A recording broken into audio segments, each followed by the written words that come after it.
Hi students, let us continue with this ARM modes of operations. So in the previous video I explained about the total 7 modes that are present that can support the advanced RISC machine. So those modes can be fall either in privileged or non-privileged conditions. Okay, now let's see what type of information these modes can hold. Means whatever the register set you are having. So it is a 16-bit register set. So these registers, which registers will be acting as a when it acts as a user mode, and when it acts as a fast interrupt, when it acts as an interrupt request. Let's see that. So here, this let's take the first user and the system mode. Let's take the user and system mode. This user and system mode access permissions or there are for all 15 registers. So they are having the permissions on all 15 registers, okay, and CPSR as well. So total it is having the permission to access all the 15 registers which are present in the ARM. At the same time, the CPSR is also, it can access only this user and system. Now coming to the next FIQ. FIQ. So this is a fast interrupt request. So here, let's see here. This R0 to R14, sorry, R8 to R14 is replaced with R8 underscore FIQ to R14 underscore FIQ. So just replace this part. Okay. So I'm just replacing this part with these elements. So just place, instead of R8 you have to keep R8 underscore FIQ, R9 underscore FIQ. So whenever it's seeing these registers in the main set of register, so it is the processor can understood a fast interrupt request is arrived, so that we have to execute those instructions. Okay, so when the processor can identify whenever the registers are named as R8 underscore FIQ, R9 underscore FIQ, R10 underscore FIQ, like that 13, 14 underscore FIQ. So just replace these registers with these registers in the CPSR, not CPSR, so in the register set.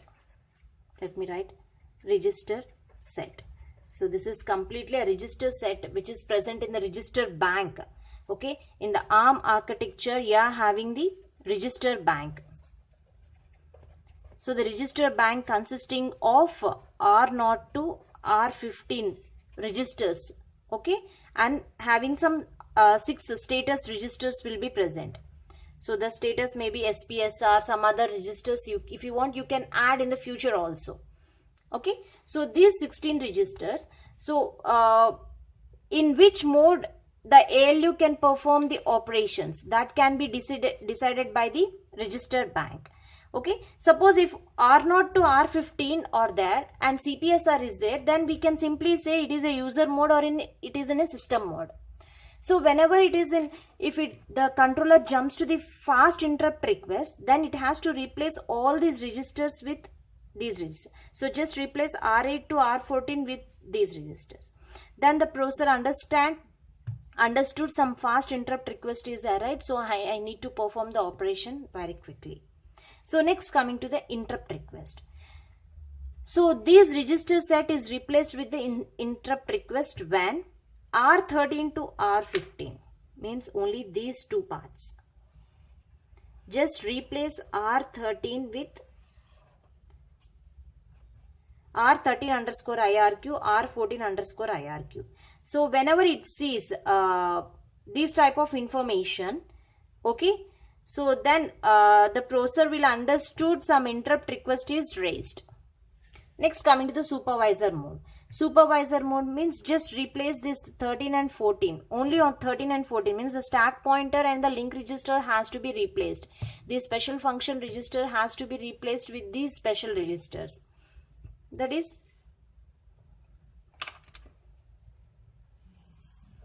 R13 underscore SVC, R14 underscore SVC.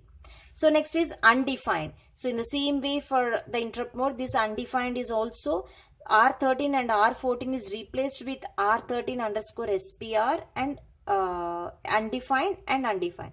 And one more thing, you have to need to add these SPSR undefined. Okay, you need to add here.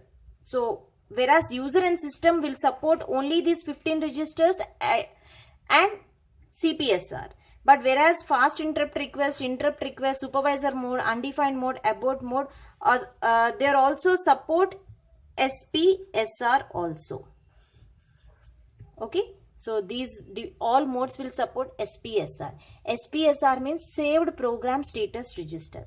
So I'll explain that also, don't be confused.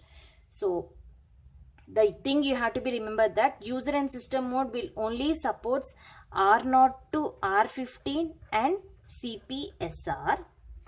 And here the fast interrupt request is supports, just replace these registers and add SPSR also.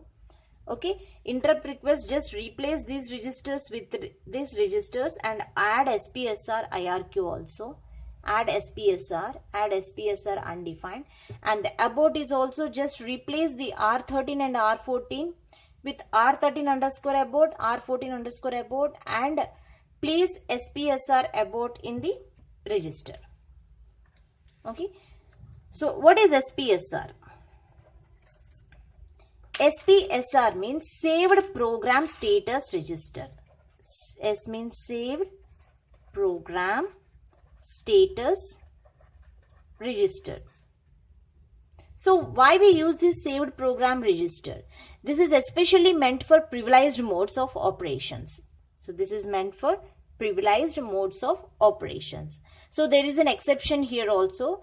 The system mode does not have support for SPSR. So that's why in user and system mode SPSR is not supported.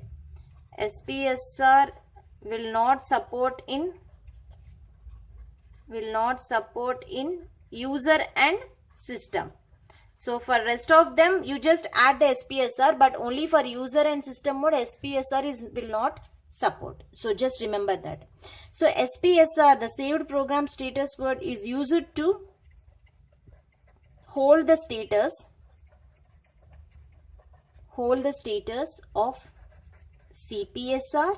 It is going to hold the status of CPSR. So it is, you call it as a storage register. All the registers are used to store, but this SPSR is used to store the status of the SPSR. Okay, means the current status of CPSR. The CPSR current state will be stored in SPSR. That is a saved program status register. Thank you.